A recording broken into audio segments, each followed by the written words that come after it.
안녕하세요. 가치남입니다. 6월 2일 수요일 국내 시장이 마감되었습니다. 오늘 조금 아쉬웠던 하루였죠. 오늘 장 초반과 달리 시장이 조금씩 밀리는 모습이 나와서 많이 아쉬웠던 하루였을 거예요. 지금 보시는 것처럼 코스피 같은 경우에도 장 초반과 달리 0으로 수렴하면서 오늘 어제하고 동일한 가격인 3224포인트에 마무리가 되었습니다. 반면에 코스닥은 조금 더 좋지 못해서 오늘 981포인트에 하락으로 마감이 되었습니다. 일단 오늘 코스피 흐름을 보면 이런 모습이 나왔는데 전형적인 외국인의 매수 패턴하고 정말 비슷했던 하루였습니다. 즉 시작과 동시에 외국인이 많은 매수세를 보여주었지만 오전 10시를 기점으로 해서 외국인의 꾸준한 매도세가 나왔고 그 때문에 지수와 마찬가지로 대형주들 장 초반과 달리 약세로 마감이 되었다고 볼 수가 있습니다. 그리고 삼성전자 오늘 장 초반에는 81,000원도 돌파하기도 했었는데 조금 밀리는 모습이 나왔고 그래도 소폭이나마 이틀 연속으로 상승했다는 점에 대해서 우리가 한번 의미를 부여해보자 이렇게 말씀드리겠습니다. 자, 현대차도 마찬가지로 0.4%의 상승이 나왔고 238,000원에 마무리가 되었습니다. 그리고 카카오는 어제하고 동일한 가격인 127,000원에 마무리가 되었고 오늘 크게 변동성은 없었던 것 같아요. 반면에 두산중공업 원전 사업이 회복될 것이라는 기대감이 커지면서 최근에 정말 강세를 보여주고 있습니다. 자, 그렇지만 며칠 동안 연일 강세를 보여주고 있기 때문에 정말 물리기 좋은 종목이라고 저는 생각하고 있거든요. 그래서 너무 이슈에 민감하게 쫓아가는 플레이는 우리가 조금 자제하자고 말씀드리겠습니다. 자, 그럼 바로 수급을 한번 살펴볼게요. 먼저 코스피를 살펴보면 오늘 외국인이 소폭의 순매수를 보여주었고 기관이 순매도를 보여주었습니다. 외국인은 오전을 제외하고 꾸준히 매도세를 보여주었지만 장 막판이 동시효과의 매수세를 보여주면서 오늘 소폭의 순매수로 마무리를 하였습니다. 그래서 지금까지 4거래일째 코스피가 상승이 나오고 있죠. 이어서 코스닥 오늘 코스닥은 7거래일 만에 오랜만에 하락이 나왔고 기관과 외국인의 수급을 살펴봐도 그렇게 좋지 못했던 것 같습니다. 마찬가지로 연기금도 12거래일 만에 처음으로 순매도를 보여주었네요. 자, 이어서 삼성전자 오늘 삼성전자는 소폭의 상승이 나왔고 지금까지 4거래일째 상승이 나오고 있거든요. 그런데 오늘도 외국인이 순매수를 보여주었고 지금 3거래일째 연속적인 매수세를 보여주고 있습니다. 그래서 삼성전자의 주가 상승은 절대적으로 외국인의 수급이 좌지우지하기 때문에 앞으로도 이런 모습이 이어지는지 같이 한번 체크해 보신다면 좋을 것 같습니다. 자, 그리고 현대차 오늘 현대차는 다소 아쉬운 모습이 나왔지만 그래도 4거래일째 상승 흐름이 이어지고 있고 오늘은 기관 쪽에서 순매수를 보여주었습니다. 그리고 연기금도 꾸준히 매수를 하고 있네요.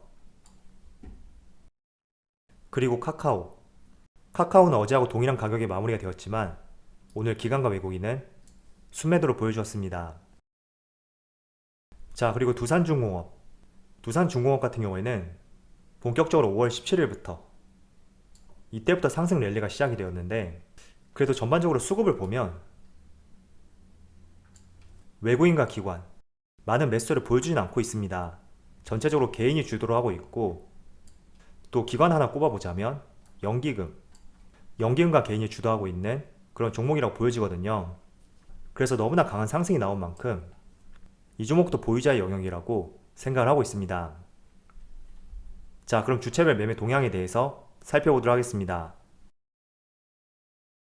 6월 2일 외국인이 가장 많이 매수한 종목은 삼성전자, 대한항공, 삼성엔지니어링, 삼성생명, 두산퓨얼셀 이렇게 5종목을 순매수 상위 종목 올렸습니다.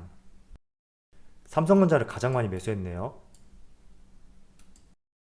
그리고 기관을 살펴보면 기아, OCI, 현대차, 두산퓨얼셀, 호텔신라 이렇게 5종목을 순매수 상위 종목을 올렸습니다. 기관은 자동차 종목을 좋아하죠. 마지막으로 업종별 상승 종목을 살펴보면 오늘은 기계, 건설, 운수창고 이런 업종들이 2% 이상의 상승이 나왔고 기계는 두산중공업 쪽에서 업종 상승을 이끌었다고 볼 수가 있습니다. 그리고 건설업 같은 경우에는 지금 대부분의 종목들이 상승이 나오고 있는데 최근에 다시 서울의 집값이 올라가고 있다. 이런 기사가 나오고 있습니다. 그래서 재건축과 건설 업황에 대한 이 기대감하고 서울 집값 상승, 저는 무관하지 않을 것이다. 이런 생각을 하고 있습니다. 때문에 건설 업종 같은 경우에는 시장을 주도할 수 있는 최우선 업종이라고 볼 수는 없겠지만 그래도 내년 대선까지는 꾸준히 관심 업종으로서 분류를 해보는 것도 상당히 좋을 것 같습니다. 자, 오늘 자동차 관련주 정말 장 초반만 하더라도 이제 정말 힘을 내는구나 이런 생각들을 많이 하셨을 거예요. 그런데 장 초반과 달리 외국인의 매도세로 인해서 상승폭을 그대로 반납하는 다소 아쉬운 출발을 보여주었습니다. 자, 어제 시장이 종료되고 나서 국내에 있는 5개 완성차 기업들 지난달 판매 실적이 나왔고 내수는 15%가 감소했고 수출은 무려 62%의 상승이 나왔다. 이런 발표가 나왔습니다.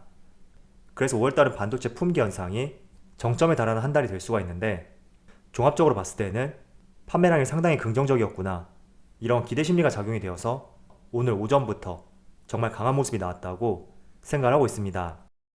특히 현대차는 장중한테 24만원을 돌파하면서 거의 3개월 만에 최고가를 경신했었는데 다소 아쉬운 마무리를 보여주었던 것 같습니다. 자, 그런데 저는 여러분들이 전혀 실망할 필요가 없고 오히려 실망보다는 긍정적인 면이 더 많이 부각이 될 수 있는 그런 시점이라고 보여지고 있습니다. 지금 보시는 것처럼 내수에서는 조금 감소했다고 하더라도 수출 큰 성장세를 보여주었기 때문에 이제는 반도체 쇼티지보다는 이런 부분에 대한 기대감이 더욱 많이 반영이 될 수 있는 그런 구간이라고 볼 수가 있습니다. 자, 그리고 며칠 전에 현대기아차의 미국 시장 점유율이 4월달 기준으로 10%를 달성했고 아마도 이번 5월달에는 지금의 10%, 이 수치를 조금 더 능가할 수 있는 그런 시점이라고 보여주고 있습니다. 자, 그런데 10%가 얼마나 대단한 수치냐면 작년에 현대기아차의 시장 점유율이 8.4%였습니다.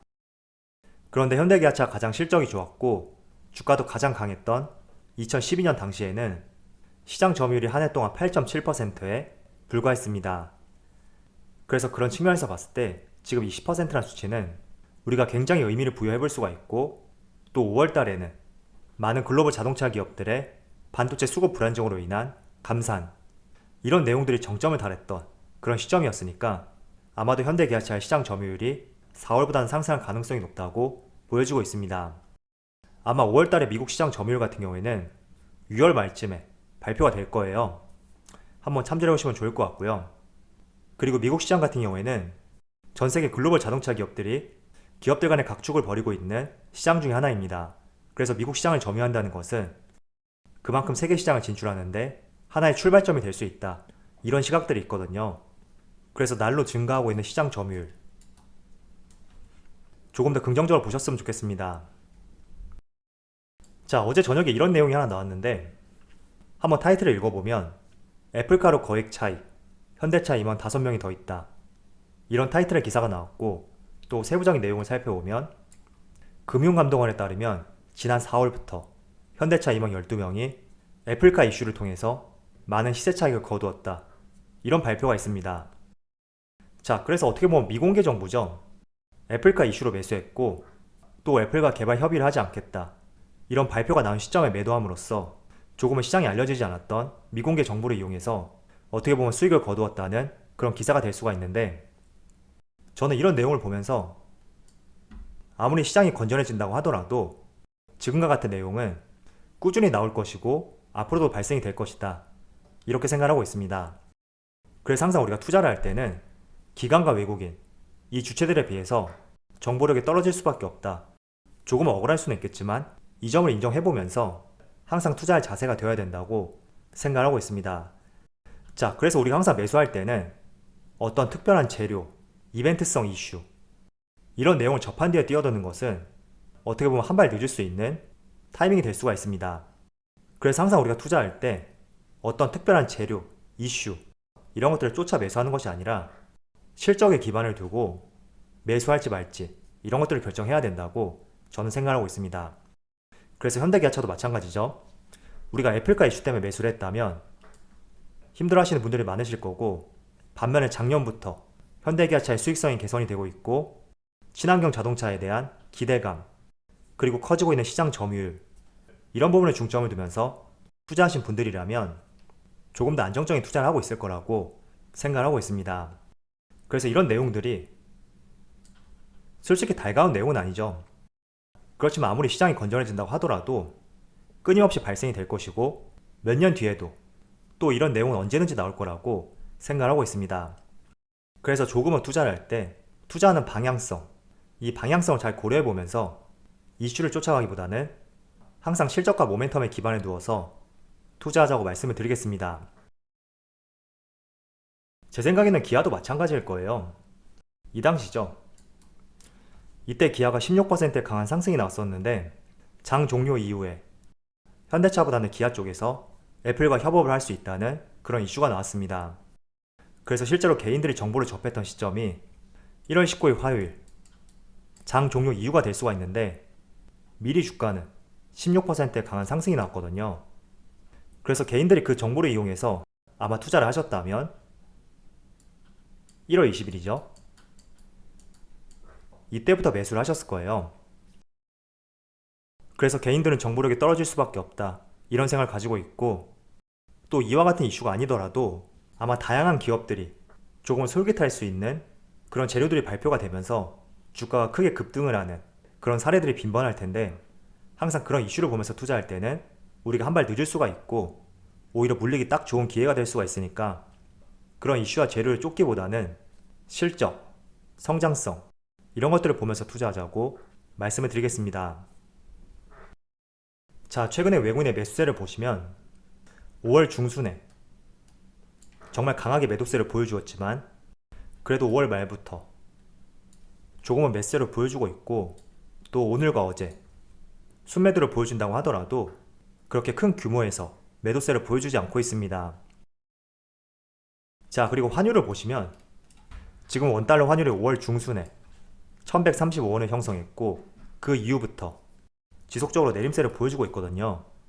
그래서 이렇게 원달러 환율이 하락하게 된다면 아마도 외국인 입장에서는 조금 더 연속성을 가져가게 된다면 매도보다는 매수와 관망 쪽으로 포지션이 바뀔 수 있는 그런 가능성도 있습니다. 그래서 최근에 외국인의 매매 패턴을 보시면 매도세가 상당히 줄었고 또 이틀 연속으로 연속적인 매수세를 보여주었던 그런 시점도 있었습니다. 그래서 오늘 외국인이 장 초반과 달리 조금은 매도세를 보여줬다고 하더라도 지금 원달러 환율을 봤을 때는 지난 5월 중순처럼 강한 매도세를 보이던가 연속적인 매도세를 보일 수 있는 그런 가능성은 조금 줄어들지 않을까, 이런 생각을 하고 있습니다. 자, 지금 보시는 종목은 하나투어인데 오늘 여행주들 정말 이래도 되나 싶을 정도로 연일 강한 상승을 보여주고 있습니다. 저는 솔직히 하나투어에 대해서 지금은 업황이 개선될 수 있는 그런 시점이기 때문에 업황 자체는 긍정적이라고 생각을 하고 있습니다. 그렇지만 작년 그리고 재작년 이 시점 대비 너무나 강한 상승이 나왔고, 우리가 너무나 잘 알고 있는 HMM, 이 종목과 비교해 봤을 때는 HMM은 실적이 잡히고 있는 반면에 여행주들은 절대적으로 실적이 반영되고 있지 않습니다.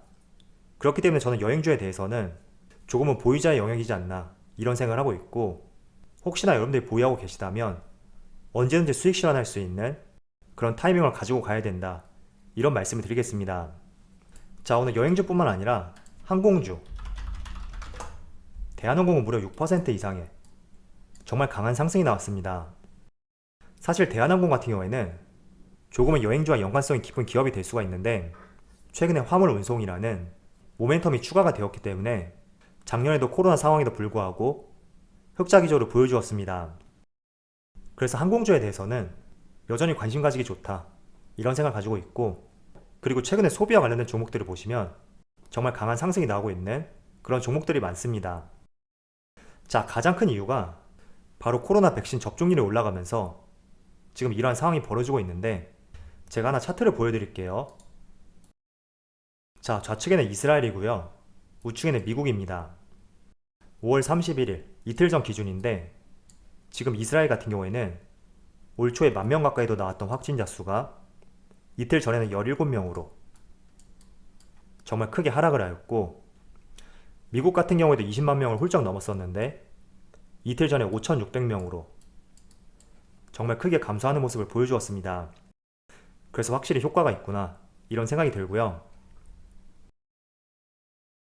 자, 그리고 또 이 그래프를 보시면 최근에 국내 접종률 아시아를 넘어서고 최근 들어서 세계 수준까지 크게 증가한 모습을 보여주고 있습니다.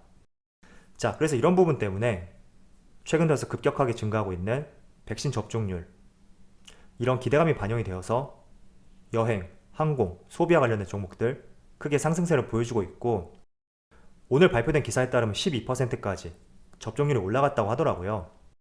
저는 최소한 지금 미국과 이스라엘처럼 마스크를 벗는 상황이 올 때까지는 우리가 기대감을 가져볼 수 있는 그런 업종이라고 보여지고 있습니다.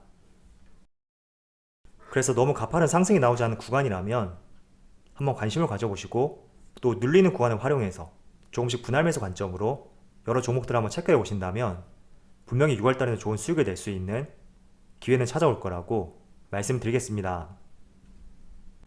자, 오늘 코스피가 전고점 부근에서 다소 밀리는 모습이 나왔습니다. 아무래도 고점에 대한 부담감, 그리고 고점 부근에 왔을 때 수익 실현을 하려는 그런 투자자들이 많았을 거예요.